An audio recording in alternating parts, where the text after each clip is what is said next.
بسم اللہ الرحمن الرحیم۔ السلام علیکم، میں ہوں سید محسن رضا اور آپ دیکھ رہے ہیں میرا ڈیجیٹل چینل۔ میں آپ کو خوش آمدید کہتا ہوں اور میں دعا کرتا ہوں کہ اللہ تعالیٰ آپ کو اور آپ کے اہل خانہ کو اپنی حفاظت میں رکھے۔ حاضرین، آج کی ویڈیو میں اسپیشلی میں نے گفتگو کرنی ہے پاکستان اور ایران کے درمیان جو ایک کانفلکٹ چل رہا ہے اس پہ۔ آپ کو پتہ ہوگا کہ ایران نے کچھ 2 دن پہلے پاکستان کی فضائی حدود کی خلاف ورزی کی ہے اور پاکستان کی سورجینٹی پر حملہ کرتے ہوئے انہوں نے پاکستان کے اندر گھس کر تقریباً 50 یا 60 کلومیٹر کے اندر کی آبادی کو نشانہ بنایا اور اس میں معصوم بچوں اور عورتوں کو ہلاک کر دیا۔ اس میں یہ کیا گیا کہ غریب لوگ، چونکہ آپ کو پتہ ہے بارڈر کے آس پاس جو رہائش پذیر ہوتے ہیں، ان کے گھروں پر حملہ کیا، ان کے گھروں کو گرایا گیا، عمارتوں کو نقصان پہنچایا گیا۔ اور افسوسناک بات یہ تھی کہ اس میں ایک یا شاید 2 معصوم بچے جو تھے وہ بھی مارے گئے تھے۔ جب پاکستان نے اس کے خلاف احتجاج کیا ایران کی وزارت خارجہ کے سامنے، تو اس وقت ہوا یہ ہے کہ ایران کی جو اسٹیٹمنٹ تھی وہ بڑی معنی خیز تھی۔ ایران نے یہ کہا تھا کہ یہ حملہ جو پاکستان کے اندر گھس کر ہم نے حملہ کیا ہے، یہ حملہ بیسیکلی ایک دہشت گرد تنظیم ہے جس کا نام ہے جیش العدل۔ وہ ایران کے اندر دہشت گردانہ کاروائیاں کرتے ہیں اور اس کے بارے میں ہم پاکستان سے پہلے بات بھی کر چکے تھے۔ ہم نے پاکستان کو کئی بار ان کے حوالے سے وہ چیزیں ہائی لائٹ بھی کی، لیکن پاکستان نے ان کے خلاف کوئی کارروائی نہیں کی۔ بس پھر نتیجے کے طور پر ہم نے خود جا کر کارروائی کر لی ہے، جیش العدل کے خلاف ان کے ٹھکانوں کو نشانہ بنایا ہے۔ اچھا، دوسری طرف ایک طرف تو وہ یہ کہہ رہے ہیں، دوسری طرف وہ یہ بھی ایکسیپٹ کر رہے ہیں کہ ہم نے آبادیوں کو نشانہ نہیں بنایا تھا، بلکہ ہم نے تو حملہ کیا تھا جیش العدل کے ٹھکانوں پر۔ تو مطلب وہ یہ ماننے کے لیے تیار ہیں کہ جیش العدل نامی اگر کسی تنظیم پر یا دہشت گردانہ کاروائیاں کرنے والی کسی بھی تنظیم کے خلاف انہوں نے کارروائی کی تھی، تو وہ کارروائی کے نتیجے میں جو لوگ مرے ہیں وہ بچے ہیں، اور جس جگہ پر جن ٹھکانوں پر حملہ کیا گیا وہ بیچارے غریبوں کی جھونپڑیاں تھیں، عورتوں پر حملہ کیا گیا۔ اب یہ اس کارروائی پہ تو میں بعد میں آتا ہوں کہ یہ ایران اس طرح حملہ کر سکتا تھا یا نہیں کر سکتا تھا۔ ایک چیز میں بینگ مسلم، چونکہ ایران بھی ایک اسلامی ملک ہے اور ان کی تو ساری بیس ہی اسلام پر، وہ اپنے آپ کو پوری دنیا میں پریزنٹ اس طرح کرتے ہیں کہ جیسے وہ بڑی انقلابی شخصیت تھے، انقلابی لوگ اور انقلابی قوم ہے اور بڑے وہ پکے مسلمان ہیں۔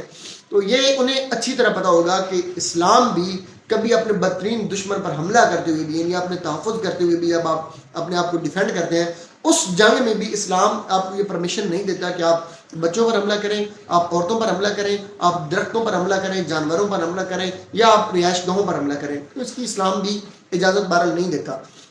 لیکن ایران نے بڑی ڈٹھائی کے ساتھ اپنی سٹیٹمنٹ دی اور یہ کہا کہ ہم نے تو دہشت گردی کے خلاف ایک کارروائی کی تھی، اور اس کارروائی میں جو کہ ہم نے دہشت گردوں پر حملہ کیا تھا وہ جیش العدل نامی ایک تنظیم ہے تو ہم نے اس پہ حملہ کیا تھا۔ کہیں بھی انہوں نے یہ نہیں کہا کہ اس میں جو بچے مارے گئے ان پر ہمیں افسوس ہے، جو گھروں پر حملہ ہوا ان پر ہم معافی چاہتے ہیں، ندامت کا اظہار نہیں کیا۔ تو اس طرح مطلب ایک چیلنج، ایک بدماشی اور رونیت اور اتنے تکبر کے ساتھ ایران کی جو سٹیٹمنٹ آئی تھی اس نے پوری دنیا میں ایک میسج دے دیا تھا۔ بہرحال وہ میسج پاکستان کے لیے بڑا خطرناک تھا۔ کس حوالے سے خطرناک تھا کہ ایک تو پاکستان کی انٹرنل جو پاکستان کے اوپر پریشر بن گیا تھا وہ بہت زیادہ تھا، یعنی انٹرنل کرٹیسائز جو ہو رہی تھی اس میں وہ اسٹریٹ فارورڈ پاکستان کے فوجی ادارہ جو ہے، یعنی پاکستان فوج پر تنقید ہو رہی تھی، اور ایکسٹرنل اس کا یہ مسئلہ تھا کہ پوری دنیا میں، اب پوری دنیا کے اندر اگر آپ پاکستان کی ایک اسٹریٹجک پوزیشن اگر ہم دیکھیں تو پاکستان کی 7-7.5 لاکھ کی کوئی فوج ہے، ویسے تو یہ اناؤنسڈ آرمی ہے لیکن اس سے زیادہ بھی ہے، اور اس کے علاوہ پاکستان دنیا کی 7ویں بڑی آرمی ایٹمی پاور ہے، پاکستان دنیا کی 7ویں بڑی فوج رکھتا ہے۔ اتنی بڑی ایک اسٹریٹجک، اتنی بڑی فورس کے خلاف، اتنی بڑی طاقت کے خلاف جب اس طرح حملہ کر کے اور پھر رونیت کے ساتھ جب جواب دیا جاتا تو پھر یہ پاکستان کا انٹرنیشنل امیج بڑا خراب ہو رہا تھا پوری دنیا کے سامنے۔ ایک چیز اس میں نوٹ کی جائے کہ ایران نے یہ حملہ ایگزیکٹلی کس ٹائم پہ کیا، اب اس کو کوئی اس کے ساتھ لنک بنتا ہے یا نہیں بنتا یہ ایک الگ میٹر ہے، لیکن یہ حملہ جب کیا گیا اس سے کچھ 2 دن پہلے انڈین وزیر خارجہ جو تھے وہ ایران کے دورے پر تھے۔ وہ ایران کا دورہ کر کے جیسے ہی وہ واپس گئے ہیں تو اس کے بعد ایران نے فوراً یہ کارروائی کر دی۔ اب سوال یہ پیدا ہوتا ہے کہ یہ جیش العدل نامی تنظیم وہ کہہ رہے ہیں کہ بڑے عرصے سے ہم کہہ رہے تھے، تو وہ ایگزیکٹلی اسی ٹائم پہ ہی آپ نے اٹیک کیا پاکستان کے اندر گھس کر، اسی ٹائم آپ نے اٹیک کیوں کیا جب انڈیا کا وزیر خارجہ آپ کا دورہ کر کے واپس جا چکا تھا؟ تو یہ بھی سوچا جا رہا تھا کہ انڈیا نے اسے کیا لالچ دیا، کیا دے کے گیا، کیا معاملات انڈیا کے ساتھ چل رہے ہیں ان کے۔ تو ایک اور چیز بھی اس میں واضح کرتا چلوں کہ اگر دیکھیں تو انڈیا کے ساتھ تو ہمارا کوئی 70-80 سال ایک کانفلکٹ آلریڈی چل ہی رہا ہے، لیکن ایران کے ساتھ بھی ہمارے تعلقات اچھے ضرور تھے، یہ مثالی تعلقات کبھی بھی نہیں رہے ہیں۔ ایران نے جب بھی انڈیا اور پاکستان کا معاملہ آیا ہے تو اس میں ایران کا جو جھکاؤ ہے وہ ہمیشہ انڈیا کی طرف ہی رہا ہے، انہوں نے کبھی کھل کر پاکستان کی سپورٹ نہیں کی تھی۔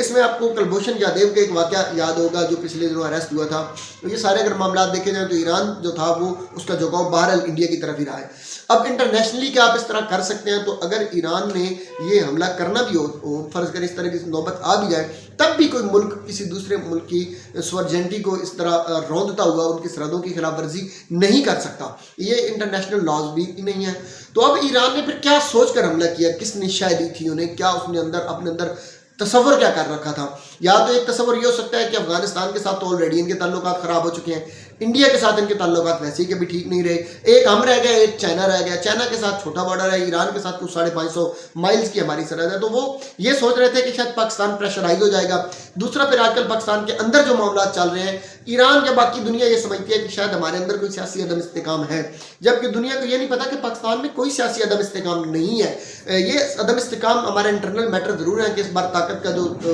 وہ ہے، کیا کہتے ہیں، تاج ہے، وہ کس کو پہنایا جائے گا، لیکن یہ آپ سب کو پتہ ہونا چاہیے کہ طاقت کا سرچشمہ ہمیشہ ایک ہی چیز رہی ہے، ہماری اسٹیبلشمنٹ ہی رہی ہے، اسی نے ہمارے اوپر حکومت کی ہے شروع سے لے کر۔ تو جب تک اسٹیبلشمنٹ کے ہاتھ میں ہے سارا کچھ، تو سیاسی عدم استحکام نہیں ہے۔ سیاسی لڑائی چھوٹی پارٹیوں میں ضرور چل رہی ہے، عدم استحکام وہ آ بھی جائے، کوئی بھی آ جائے، بعد میں ملک انہوں نے چلانا ہے، تو یہ غلط فہمی پتہ نہیں کس نے ڈال دی ہوگی ان کے اندر کہ عدم استحکام چل رہا ہے تو پاکستان ریٹیلیٹ نہیں کرے گا۔ بہرحال پاکستان کے اوپر اندر سے بھی پریشر تھا، باہر سے بھی پریشر تھا۔ تو اس وقت ہوا کیا کہ آج صبح پاکستان نے ریٹیلیٹ کیا، اور پاکستان نے ایسا شاندار اور زبردست اس کو جواب دیا ایران کو کہ پھر وہ پاکستانی دنیا کی پروفیشنل فوج پاکستان کے پاس ہے، اور دنیا کی بہترین نمبر 1 ایجنسی پاکستان کے پاس ہے۔ تو پاکستان نے جب یہ اٹیک کیا ہے تو کوئی 80-90 کلومیٹر ایران کی سرحد کے اندر جا کر کیا ہے، اور کچھ 5 سے 7 کے قریب ٹھکانے ایسے ہیں جن کو نشانہ بنایا گیا اور میزائل اٹیک کیا گیا، یہ بیسیکلی ایئر فورس کا اٹیک تھا۔ ان کے جو فارن منسٹر ہیں ان کا ایک یہ سٹیٹمنٹ ہے میرے سامنے، میں آپ کو پڑھ کے بھی سنا دوں گا، کہ انہوں نے کہا ہے کہ پاکستان نے جو ہمارے سرحد کے اندر، ہمارے بارڈر ایریا کے اندر آ کر جو اٹیک کیا ہمارے اوپر، ہم اس کی مذمت کرتے ہیں، اور پاکستان کے ساتھ اس کا بھرپور احتجاج کیا گیا ہے۔ پھر وہ کہتے ہیں کہ انٹیریئر منسٹر ہیں ویسے ان کے، وہ یہ کہہ رہے ہیں کہ اس حملے کے نتیجے میں جو لوگ ہلاک ہوئے ہیں ان کی تعداد 9 ہے، اور وہ کہتے ہیں کہ یہ سارے 9 کے 9 جو یہ فارن سٹیزن ان کے ہیں، یعنی وہ ایرانی نیشنل نہیں ہے، بیسیکلی وہ فارنر ہیں۔ پھر انہوں نے کہا کہ 4 سے 5 کلومیٹر کی انہوں نے بات کی ہے کہ یہ اندر گھس کر اس پہ اٹیک کیا گیا ہے ایران کے اندر۔ بہرحال بات یہ کرنے والی کہ جب پاکستان کی پروفیشنلزم کی انتہا یہ تھی کہ نہ کوئی بچہ مرا، نہ کوئی عمارت بلا وجہ کوئی ضائع ہوئی،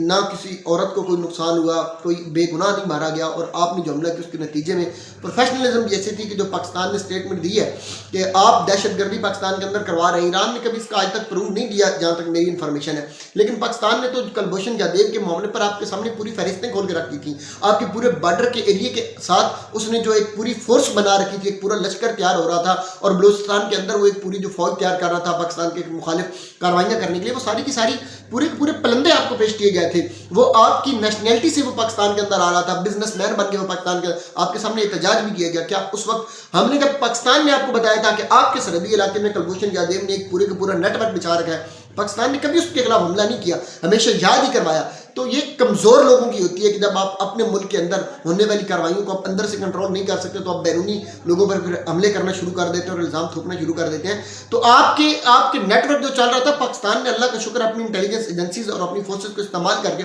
اس نیٹ ورک کی کمر توڑی ہے، ان لوگوں کو پکڑا ہے، اور آپ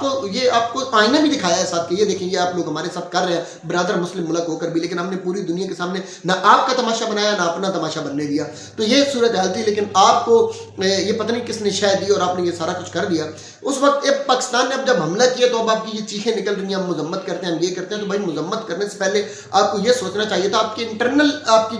جو لوگ تھے وہ بھی آپ کو کہہ رہے تھے کہ آپ حملہ یہ نہ کریں، اور کرنے کے بعد بھی آپ سے یہ پوچھا گیا تھا، سوال کیا گیا تھا کہ کس بیس پر آپ یہ سارا کچھ آپ نے کر لیا، کیوں آپ تعلقات خراب کر رہے ہیں؟ آپ کو کیا لگتا ہے کہ ایران جو ہے اسے لگتا ہے کہ اس دنیا میں پاکستان کے ایران سے بھی برے حالات ہیں؟ انٹرنیشنل دنیا کے ساتھ ہماری جو ریلیشن شپ ہے، آپ کو کیا لگتا ہے کہ وہ آپ سے بھی ہماری بری ہے؟ آپ نے اتنا کمزور سمجھا تھا پاکستان کو۔ تو 2 طرح کا جواب دینا بڑا ضروری ہو گیا تھا۔ ایک تو پاکستان کے اندر کی عوام کو یہ بتانا ضروری ہو گیا تھا کہ پاکستان کی فوج الحمدللہ کمزور نہیں ہے، پاکستان طاقتور ملک ہے، پاکستان بے شک ہمارے اندر ہماری اکانومی خراب ہو سکتی ہے، ہمارے اندر پولیٹیکل ایک وار شروع ہوئی ہے سیاسی پارٹیوں کے آپس میں، یہ معاملات کنفلکٹس ہو سکتے ہیں، لیکن یہ کہیں بھی نہیں ہو سکتا کہ ہمارے بارڈر غیر محفوظ ہیں، یا ہم پوری دنیا کے ساتھ اگر ہمارے ساتھ کوئی ہمارے اوپر کوئی انگلی اٹھائے گا تو ہم اس کی انگلی کو روکنے کی ہم طاقت نہیں رکھتے، ہم کاٹ سکتے ہیں، پورا ہاتھ کاٹنے کی ہم صلاحیت الحمدللہ رکھتے ہیں، اور یہ پاکستان آرمی نے ایک دفعہ پھر دکھایا ہے